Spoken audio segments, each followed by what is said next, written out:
جب مسلمانان ہند کی سب سے مقبول و فعال تنظیم جمعیت علماء ہند کی تاسیس پر 2019 میں ایک مکمل صدی بخیر و عافیت پوری ہوئی، یاد رہے کہ یہ وہ جماعت ہے جس کا ہر دن ملک و قوم کی خدمت اور سربلندی کے لیے وقف رہا، اور اپنے قیام کے دن سے لے کر آج تک بغیر کسی انقطاع کے جمعیت علماء ہند نے ملک و قوم، خاص کر ملت اسلامیہ کے حقوق کے لیے سربکف رہی،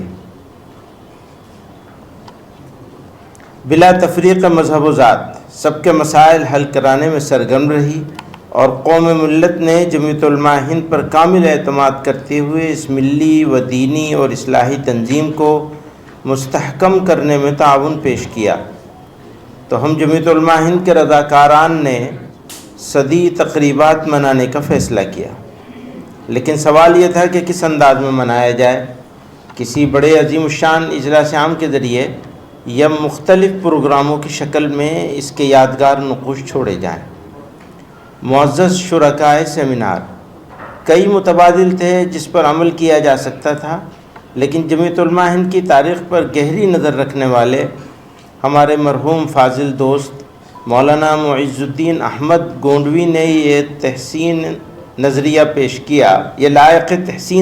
پیش کیا کہ جمعیت علماء ہند کے بلند کردار و بے لوث قائدین اور جماعت کی نابغیر روزگار عظیم المرتبت شخصیات کے مثالی کارناموں سے ملت اسلامی ہند کو باخبر کرایا جائے اور ان کے احوال و سوانح کو لوگوں کے سامنے پیش کیا جائے، جنہوں نے تحریک آزادی سے لے کر تمام دینی و ملی مسائل میں ہر سطح پر ملت اسلامی ہند کے لیے خدمات سر انجام دینے، آزادی ہند میں دین مبین کی حفاظت کرنے اور امت مسلمہ کو ملکی سطح پر انتشار و اضطراب سے نکالنے میں قائدانہ رول ادا کیا۔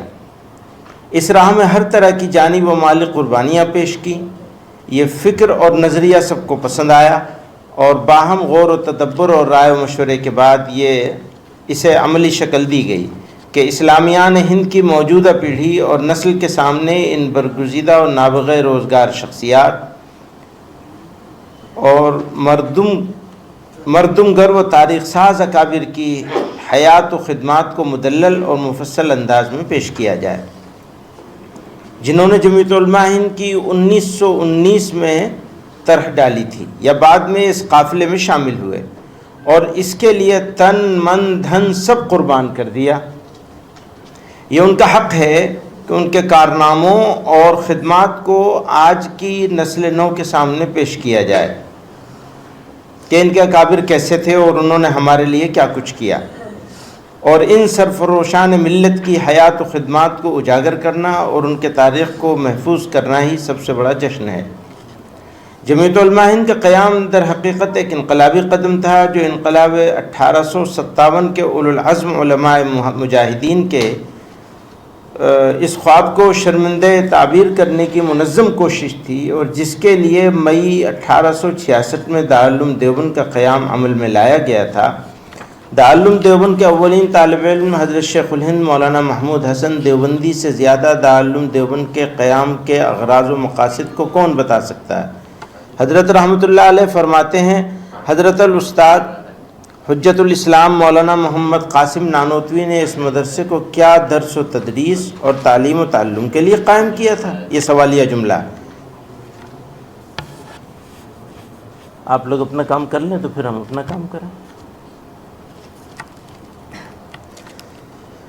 مدرسہ میرے سامنے قائم ہوا، جہاں تک میں جانتا ہوں 1857 کے ہنگامے کی ناکامی کے بعد یہ ارادہ کیا گیا، یہ حضرت شیخ الہند رحمۃ اللہ علیہ کے الفاظ ہیں، جہاں تک میں جانتا ہوں 1857 کے ہنگامے کی ناکامی کے بعد یہ ارادہ کیا گیا کہ کوئی ایسا مرکز قائم کیا جائے جس کے زیر اثر لوگوں کو تیار کیا جائے تاکہ 1857 کی ناکامی کی تلافی کی جائے۔ یہ پوری ہو گئی بات۔ دانشوران قوم و ملت، بانیان دارالعلوم دیوبند انگریزوں کے ناپاک قبضے سے وطن عزیز کو آزاد کرانے کی حربی و تحریکی سرگرمیوں کے پس پردہ یہ چاہتے تھے کہ غلامی کی ذلت سے باشندگان وطن کو نجات ملے، اس لیے کہ آزادی ہر فرد کا تخلیقی حق ہے۔ دوسری وجہ مسلمانوں کے دینی و ملی تشخص کی بقا کے ساتھ ان کے ایمان و عقیدے کی حفاظت تھی کہ جس وسیع پیمانے پر غاصب انگریزوں نے علماء اسلام اور مجاہدین حریت کا قتل عام کرایا تھا، قید و بند و سولی و پھانسی دی گئی تھی، ملت اسلامیہ کا ایمان و عقیدہ ہی نہیں ان کا وجود خطرے میں پڑ گیا تھا۔ حضرت شیخ الہند رحمۃ اللہ علیہ اپنے اساتذہ اور بانیان تعلم کے مشن کو اولیت دیتے تھے، چنانچہ اسی اعتبار سے وہ مردمگری اور افراد سازی میں جٹ گئے۔ ان کی نظر کیمیا اثر نے ان کے سینکڑوں تلامذہ میں عبقریت کی شان پیدا کر دی۔ ان میں بہتوں نے اپنے استاد کے مشن کی تکمیل کو اپنے مقاصد حیات میں شامل کر لیا۔ اس میں سر فہرست مولانا عبید اللہ سندھی تھے، جنہوں نے چوتھائی صدی جلا وطنی کی زندگی گزار دی۔ اسی میں سے ایک اہم شخصیت مفتی اعظم ہند مفتی کفایت اللہ صاحب شاہ جہاں پوری ثم دہلوی کی ہے، جن کے علم و عمل، تفقہ و تبحر، سیاست و تدبر اور معتدل مزاجی کے گواہ ہر طبقہ و جماعت کے لوگ ہیں۔ انہوں نے اپنے استاد و مربی کے مشن کی تکمیل میں درس و تدریس کے ساتھ میدان سیاست میں بھی قدم رکھا اور قائدین وقت کے ہمدوش رہے۔ سب نے ان کی غیر معمولی سوجھ بوجھ اور عبقریت کو تسلیم کیا۔ ان کی اور علماء وقت کی مساعی سے نومبر 1919 میں جمعیت علماء ہند کا قیام عمل میں آیا اور حضرت مفتی اعظم جمعیت علماء ہند کے پہلے عارضی صدر منتخب ہوئے، اور انہوں نے اس جماعت کے استحکام کے لیے بے مثال قربانیاں پیش کیں اور جمعیت کے پلیٹ فارم سے تحریک آزادی میں قائدانہ کردار ادا کیا۔ اس سیمینار کے مناسبت سے ان کے رشحات قلم شائع ہو رہے ہیں۔ ان سے اندازہ ہوتا ہے کہ ان کی شخصیت کیسی احساس اور خدمات کتنی ہمہ گیر ہے۔ یہ ایک ناقابل انکار حقیقت ہے کہ ان کی ہمہ جہت شخصیت دینی و سیاسی، فکری و اصلاحی ہر اعتبار سے مرجع عام و خاص تھی۔ ان کے تعارف میں حضرت شیخ الاسلام مولانا سید حسین احمد مدنی رحمۃ اللہ علیہ ارشاد فرماتے ہیں، حضرت مولانا مفتی کفایت اللہ صاحب رحمۃ اللہ علیہ حضرت شیخ الہند مولانا محمود حسن صاحب قدس سرہ کے خصوصی تلامذہ میں تھے۔ اگرچہ ہزاروں علماء نے حضرت شیخ الہند قدس سرہ العزیز سے علوم عقلیہ کا استفادہ کیا، مگر قدرت کی فیاضیوں نے جو خاص جامعیت اور سابقیت مفتی صاحب مرحوم کو عطا فرمائی تھی وہ بہت کم کو نصیب ہوتی ہے۔ مفتی صاحب مرحوم ابتدا ہی سے نہایت ذکی، سمجھدار، مستقل مزاج، عالی حوصلہ، معاملہ فہم واقع ہوئے تھے۔ آپ کو علوم عقلیہ و نقلیہ سے طبعی مناسبت تھی۔ تقریر و تحریر کے میدانوں میں آپ ہمیشہ پیش رہے اور دوسروں کے مقابلے میں بازی لے گئے۔ اخلاق فاضلہ میں خداوند عالم نے کمال عطا فرمایا تھا۔ دریائے سیاست کے بہترین شناور تھے۔ تدبر و تفکر کے انمول موتیوں سے آپ کا دامن بھرا رہتا تھا۔ وہ کافی نہیں ہے، اوپر آ جائیے۔ آپ کا دامن بھرا رہتا تھا۔ ہر معاملے کی گہرائی اور آخری تہ تک پہنچنا آپ کی ذکاوت کا شاہکار رہا ہے۔ جس طرح آپ بلند پایا مفتی، وسیع النظر عالم، دور اندیش، زیرک اور دقیق رس سیاستداں تھے، ایسے ہی آپ بہترین مدرس اور استاد بھی تھے۔ دقیق و غامض مضامین سمجھانے کا بہترین ملکہ خداوند عالم نے آپ کو عطا فرمایا تھا۔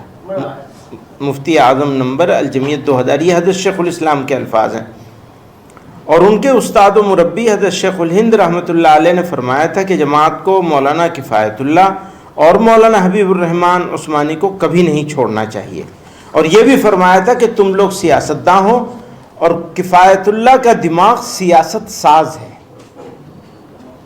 یہ ان کے استاد کے الفاظ ہیں، حضرت شیخ الہند رحمۃ اللہ علیہ۔ حضرات گرامی قدر، آج سے 8 سال قبل جمعیت علماء ہند کی صدی تقریبات کی مناسبت سے جس انوکھے اور نادر سلسلے کا خواب ہماری آنکھوں نے دیکھا تھا، اس کی خوبصورت، روشن اور مفید و کامیاب تعبیر یہ سیمینار ہے جو ہمارے سامنے ہے۔